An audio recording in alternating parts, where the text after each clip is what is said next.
Hello, everyone. I'm here with Dr. Marina Theodotou. Dr. Marina Theodotou serves as the Executive Director of the Center of Frontier AI Security. So thank you so much for coming here to talk to us. Thank you, Pavlos. It's an honor to Um, be here. I'm very excited to, pick your brain about AI and security. So how about you give us a little bit of an overview of what your role is and what does it mean, and maybe how you operate between the intersection of AI and national security. Thank you so much. I'd love to. It's really amazing to be here, and congratulations on Digital Tree and all, everything that you've achieved so far. So when I think about my role and on a day-to-day basis, the intersection of national security, defense, organizational change, and AI is what drives my work, and it's really incredible to be able to bring together government, industry, academia, and think tanks to think about how we operationalize AI in national security. And by that, we mean how can we co-develop and co-deploy a national security standards framework that can enable both the frontier AI models, but also federal government or government institutions to abide by a set of standards that are national security driven. Right now, we have the risk standards framework that has been created by the Department of Commerce back in the United States, and NIST, which is great. It is also voluntary and it's not national security specific. So we've highlighted a gap in the national security AI ecosystem whereby there's no standards framework. And I came to this conclusion because over the last 8 years, I've been working at the Department of War, previously known as the Department of Defense, and had the honor to serve as the third executive director of the Defense Innovation Board at the Department of Defense. In the United States, I should Yes, say in that. the United States. And that's where we were able to advise the secretary on key issues relating to defense, national security, and innovation, and of course, AI and unmanned systems. And so I saw very up close how decisions, what are the stakes, and how decisions are made, and what the outcomes are with regards to the intersection of defense and innovative technologies such as AI and unmanned systems.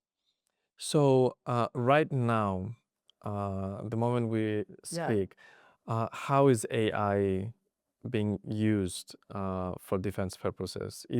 Are there examples that it's actually implemented at the moment? absolutely. So, not very far from here, there is a war going on in our geopolitical region, and we do know that if this is publicly available, that AI is being used with regards to national security and defense. And one example is Project Maven, that was originally started by Google and recently has been taken over by Palantir. So, what AI does, it helps compress the amount of time it takes to collect data from satellites and sensors, analyze the data, provide guidance, match munitions needs and targets, and also provide recommendations on what to act. We have to highlight the humans are commanders have the final say in the decision making process. There's a great article in Defense One that explains how this plays out. So yes, AI is being used and AI provides us with decision advantage. So what does that mean? It means that our OODA loop. OODA loop is our decision-making process. It stands for observe, orient, decide, act, and it was defined by Captain John Boyd back in the Cold War in the 50s and the 60s when he was studying fighter pilots, US fighter pilots, and he wanted to find out why they were winning because there were some that were faster and Mm. they were winning air fights. And so he studied their behavior and their decision making and distilled everything in the OODA loop. And so AI today helps us have faster OODA loops. And this means that we have a decision advantage. And this is critical because today it's not who has the information, it's who can make the fastest decision based on the information they have. Another example, of course, is Ukraine. Ukrainians have been fighting for their lives for the last 4 years.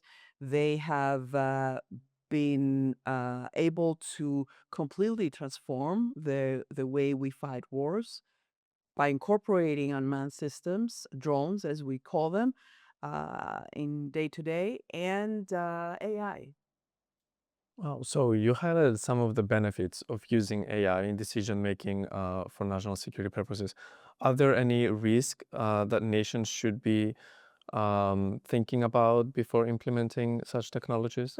There are always risks, absolutely. As we know, AI is not perfect. It's gotten much better over the last 3 years. I don't know if you remember when ChatGPT first came out 3 years ago, and millions of people started using it. I used it as well, and I asked it to give me the sources of the articles, and it provided me very realistically looking links to Harvard Business Review and MIT Sloan. But when I clicked on the link, it was a fake link. I got an error 404. Yeah, it There was wasn't no able to article. assess the sources. It Correct. was just Yes, taking everything. Yeah. exactly. Or it created a link that looked like a real one, but there was nothing behind it. But that's a long time ago. Nowadays, the frontier models, including ChatGPT and Claude and Gemini and a few others, have really advanced. And there are still risks related with AI. AI can be biased, and it can provide incorrect information, and therefore give us incorrect guidance on our decision making process. And so it's important to be able to not only assess the risk, um, but also our readiness. So, as leaders in defense or other sectors, we need to be asking the question, is this AI, what is the risk this AI brings? And so we need to assess that risk. And the other side of the coin is we have to assess our readiness as an organization. Are we ready to manage that risk? And how do we do that? Well, we have to look at readiness from 5 different pillars. So, people, process, technology, data, and governance. And this means that we need to make sure that our people are ready. They have some AI fluency. Not everybody has to be an AI expert and technical expert, but they need to understand how AI is used and what decision advantages it brings. It AI it's a tool, a capability. It's not a fad that needs to be offloaded to the IT department. We also need to make sure that our processes are well structured. If the process is full of bottlenecks, AI is not going to do anything for you. Um, the technologies need to be updated. They need to have the capability and the APIs to be able to ingest AI. The data needs to be clean and recent, not outdated. No more than 2 years old. You have to have good data um, so that you can have good information. And of course, I have to rephrase and make sure that the time frame that I provided is only for specific things. I'm not talking about defense right now. I'm talking in general across sectors. Uh, and then, of course, governance. We want to make sure that our governance rules are not rusty, they are meaningful, and they reflect the values of the organization. So there's a lot of pre-work that needs to be done before we can incorporate AI and bake it into our processes versus bolting it on, because that's not going to do anything. And so just like when you're driving a bicycle very fast, of course, there's a risk. If you're going fast, there is a risk there. what you want to do before you start going fast is you want to make sure your brakes work, right? It's uh, the same analogy here. Before we bring AI in, we need to make sure we have the capability to manage that risk based on the 5 pillars that I outlined. Yeah, I think that was very clear and informative. And beyond national security, I think every organization that adopts AI needs to understand that their data needs to be correct, that they need to do the preparation. It's not a tool that you just bring in and throw to your employees for them to, navigate. Exactly, exactly. And I'm really excited to share that thanks to the Cyprus Institute who invited me here, we actually trained more than 60 leaders from more than 10 ministries here in Cyprus over the last couple of weeks on AI leadership for executives and AI leadership for defense.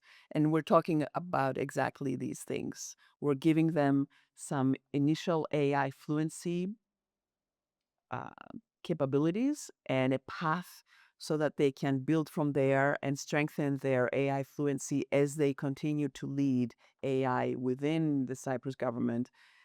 And it's critical to your point that not just government but all organizations embrace this responsibility, and also executives need to give the opportunity to their leaders to get trained because AI is not going away. It's actually changing everything in our lives. It's probably the most generationally transformational technology of our lifetime. And It's so, yeah, arguably bigger than the internet. yes, some could say that, and it will get bigger. So, as someone that talks to leaders, do you see any mind shifts? What are you trying to convince them? What do you see are their reservations? Are they very open to adopting this new approach? That's a great question. And it's a little bit of both because all of us are learning about AI as we speak. In my interactions with leaders, I see both the excitement of this new tool and wanting to embrace it, and also a little bit of a hesitation of the unknown. So, like we discussed earlier, it's important to understand the risks of AI and also the readiness. So, if we have those two tools, and this is one of the things that we teach in my course, we enable leaders to actually practice what does it mean to assess the risk and the readiness in this AI capability that I want to bring in my organization. We give them the tools to be able to think about the items and the elements that make them hesitant around AI, and also we show them some of the potentials of AI, in particular how to think about AI as a decision making tool that can help them automate mundane tasks and therefore free up time from their schedule and their team schedule so that they can think about more strategic uh, challenges that they need to be focusing on. So it's a great enabler. AI can be a great enabler because if we automate the mundane and repetitive tasks like creating a report and that takes days to generate, well, now you can generate the report if you focus on the 5 elements we discussed, you can build it and you can have an AI agent run the report in a few Yeah. seconds. And You then set it up once exactly. correctly, and then Exactly. And then what does that do? It frees time from your team and yourself so you can actually focus on the more strategic and the more pressing priorities ahead versus spending your time reviewing emails or reviewing reports. So automating mundane tasks and then also helping them use AI, generative AI or analytical AI to actually think differently about a challenge. The AI can help us broaden our perspective and bring perspectives and ideas and sources that we probably hadn't considered before. So that gives us a more holistic approach in problem solving. So that's the second thing. And then the third thing is the human in the loop. You want always to have a human in the loop, at least for now. We hear Dario Amodei from Anthropic and the CEO of Open AI, Sam Altman, go back and forth about when is AGI coming. Probably in 3 to 5 years. The debate is still there, but for now and today, I think what we are focusing on is that human is in the loop, and humans we need to exercise our critical thinking and our problem solving skills and our ability to ask questions so that we can better leverage and capitalize on the opportunities and impact that AI can bring to our processes and our decision making advantage and our business outcomes, whether they're defense related or Yeah. across sectors. I also think that the human part is necessary. You need someone to inspire a team. I'm not sure if AI can inspire a team Correct. or align a team to all be on the same page and work towards a goal. I think it just shifts the tasks that people will be doing. And you're right, it is a shift. It's a mindset shift. We need to embrace the growth mindset and focus on how to manage the risks that come with AI and leverage the opportunities. Great. So I'm gonna bring it back to Cyprus. I wanna hear your perspective on this. So where is Cyprus? Or we can talk about national security, or we can talk more generally. Where does Cyprus currently stand in terms of AI readiness? Well, I think Cyprus, I was reading a couple of days ago an interview with the chief scientist, and it appears that Cyprus is on a great path of building a national strategy on AI and has a good grasp on what it will take. I think what's critical for Cyprus in the national security and defense sphere is to capitalize for once on its small size. We usually think that Cyprus is small and therefore Significant. significant, but in this case, nowadays, speed is the differentiating factor and not size. So the countries that can actually provide opportunities for testing unmanned systems, for example, testing compute and AI and policy implementation and iterating and integrating faster can actually become beacons of best practice. And I'm talking about Europe in particular. And so Cyprus has an opportunity to become a live lab or a test bed or a sandbox where we can actually test unmanned systems and counter unmanned systems and AI capabilities in a in a in a manner that is faster than much bigger countries and bigger bureaucracies. This is critical because when it comes to defense and national security, alliances are important and interoperability is critical. And what we mean by interoperability is making sure that all your people, your systems, your processes, and your governance are all aligned. So the 5 elements that I mentioned earlier about readiness, those if we scale those out to, let's say, the 27 members of the European Union, then it becomes readiness becomes good readiness, strong readiness becomes strong interoperability.